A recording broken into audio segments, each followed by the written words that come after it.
Christmas, Josh. Thanks. Cheers, baby. Nothing? Just gonna stand there and stare at you with two cameras. Look under your seat.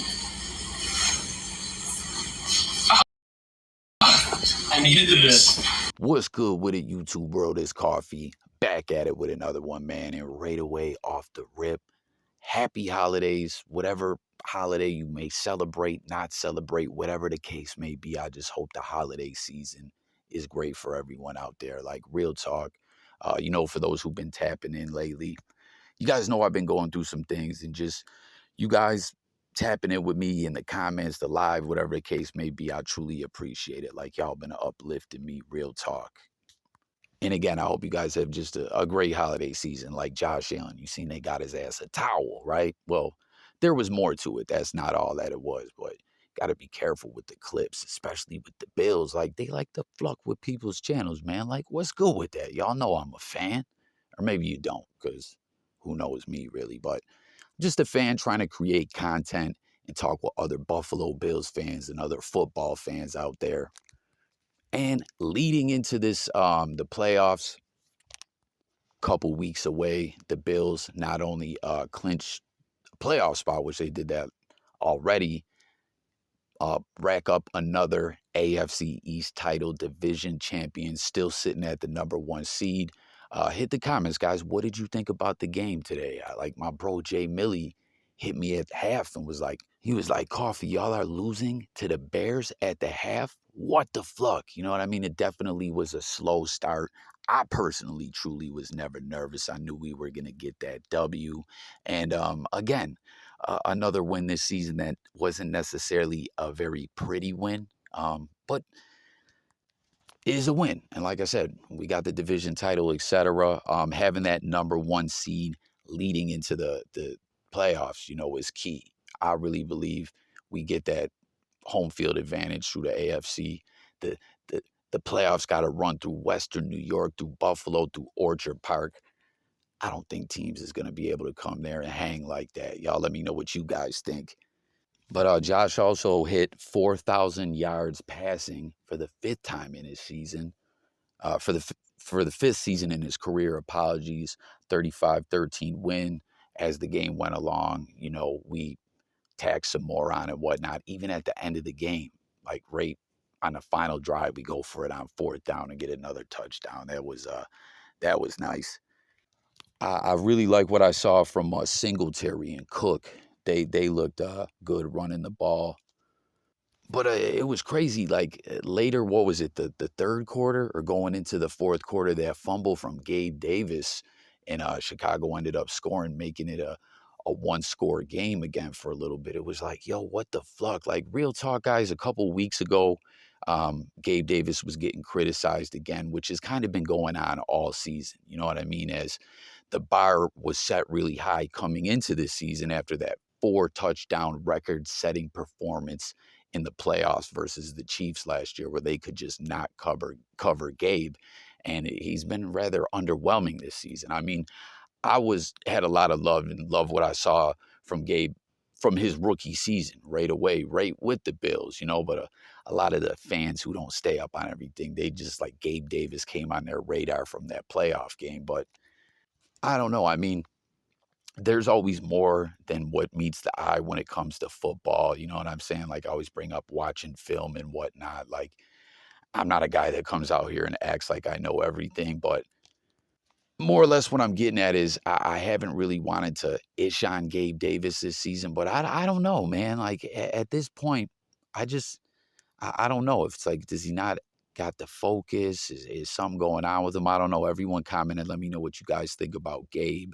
I don't know. I hope maybe leading into the playoffs, they leave Cole Beasley elevated on the roster and get him really a lot more involved in that offense. Because come playoff time, man, like that air attack has to be on point. And it was wild too today that Diggs, like, a good chunk of the game, didn't even have any targets. We know that changed and everything. He did get some receptions, but I don't know. A lot of people keep pointing out that they think the Bills are trying to say, like, it's strategy, where we're trying to save things, secret weapons and whatnot for the playoffs. And I don't know, almost just do what we got to do to win these games. And I don't know. Comment, guys. Do you think that's an asinine idea that the Bills could be saving things? Like, I don't know. I don't know. We got to get this ring in this window with this talent that we have with this team. You know, like Josh Allen's going to be here to stay in Buffalo. I really believe he's going to be a franchise guy that's going to stay in, here for his career. But what we have going on right now, the culture of this team, the winning, the coaches, everyone, morale being high, all the talent, like this is that window where we got to get that Lombardi trophy. You know what I'm saying? So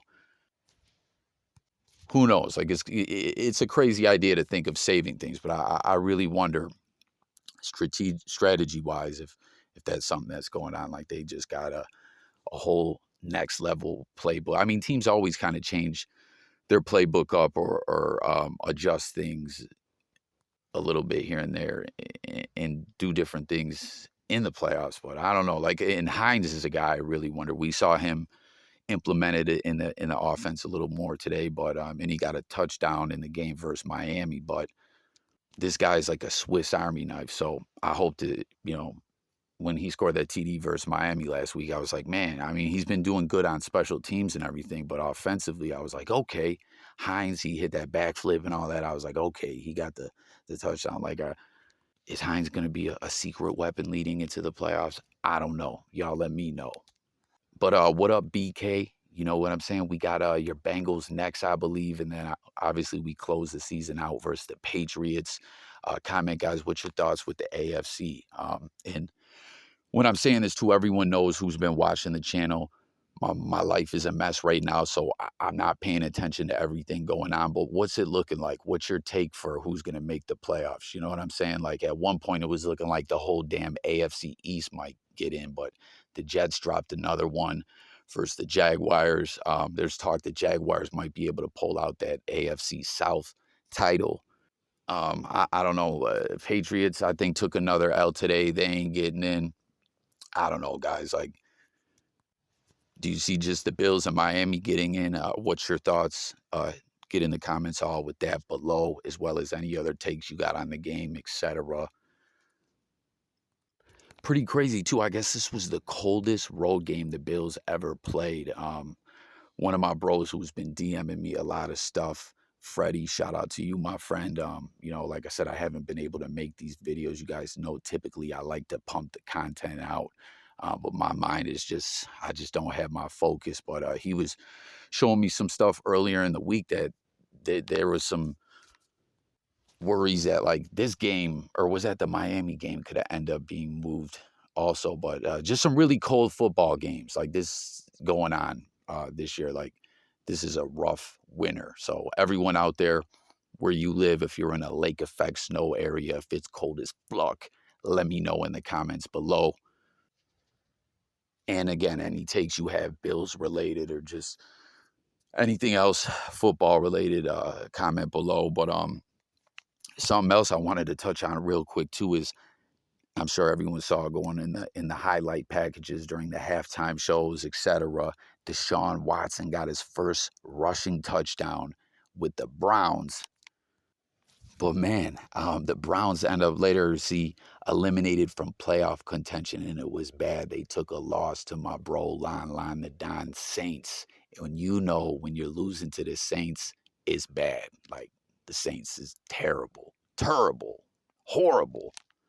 They're just no good. Thank God for the Pelicans, Lon. You know what I'm saying? You got something to look forward to for the rest of the season. You know what I mean? But I'm just busting my bro's balls. He's more of a Pelicans fan regardless. But the Saints are bad, and Deshaun Watson and the Browns couldn't overcome New Orleans and get that W. But this is even crazier. Look at the stat line for both starting quarterbacks. Dalton getting the win, 8 of 15 for 92 yards and an interception. And then Deshaun Watson, 15 of 31 for 135 and an INT. Those are terrible numbers. Can you believe that, though? Dalton wins with under 100 yards passing. Like, that's just terrible. And I forgot to mention as well in the Bills game, He who shall not be named. My Bills fans will know who he is. I'm afraid to say the guy's name. I hate him. He's the worst ever. Actually took some snaps for the opposing team. I refuse to say that Buster's name. It's just all bad with him. But just a pure terrible game offensively for both teams between the Browns and the Saints. Like, it's just like, man, that I didn't watch the game, but for anyone who did, let me know if that was a snooze fest where you just wanted to turn that thing off. But with all that being said, guys, that's all I got on this one. Thanks for tuning in. Let's talk in the comments. Stay tuned. I'm trying to get back to getting the content out there, but as y'all know, I'm going through it. So much love, happy holidays, and I'm gone.